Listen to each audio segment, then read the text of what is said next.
Hello, welcome to Kubera movie review. Today we will talk about Kubera movie. Uh, చెప్పాలంటే Kubera okay, fine movie, well executed movie. ఇందులో నాగార్జున గారు acting బాగా చేశారు అని చెప్పడం కామన్. కాకపోతే ఈ లివ్స్ టు ద క్యారెక్టర్ అని చెప్పచ్చు. అలాగే కథని సింపుల్గా చెప్పాలి అంటే కథ ఆశ, అత్యాస, పేరాస అండ్ ఘోష వీటి మధ్యలో సాగే ఒక జర్నీ అని చెప్పుకోవచ్చు.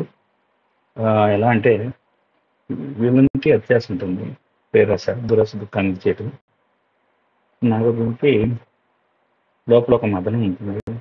అతను మదనం పడిపోతూ ఉంటాడు, ఘోషం పడిపోతూ ఉంటాడు, తప్పు మార్గంలో వెళ్ళాలా రైట్ మార్గంలో వెళ్ళాలా.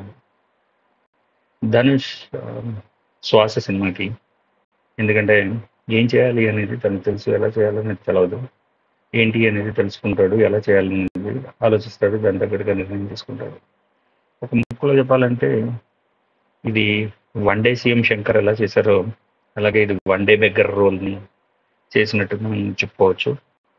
How billionaire become one day beggar అనేది కాన్సెప్ట్ అని మనం మాట్లాడుకున్నట్టయితే దాని వెల్ ఎగ్జిక్యూషన్ చేసిన స్క్రిప్ట్ ఇది.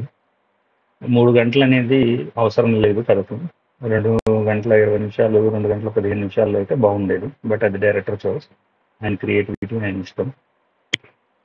ధనుష్ని చెప్పాలంటే lived in to the character like Vijay Sethupathi ఎలా అయితే మనం చెప్పుకుంటాం, శివకార్తికేయన్ ఎలా అయితే చెప్తారు, ఓ typical type of character Dhanush play చేశాడు, విచ్ ఇస్ గుడ్. చాలా మంది అంటుంటారు తెలుగు హీరోలు అయితే చేయరు అని. కాదు, తెలుగు హీరోల దగ్గరికి వెళ్ళింటుంటే నాకు తెలిసి చేసేవారేమో అని నేను అనుకుంటున్నాను. అది all about Kubera. Thank you.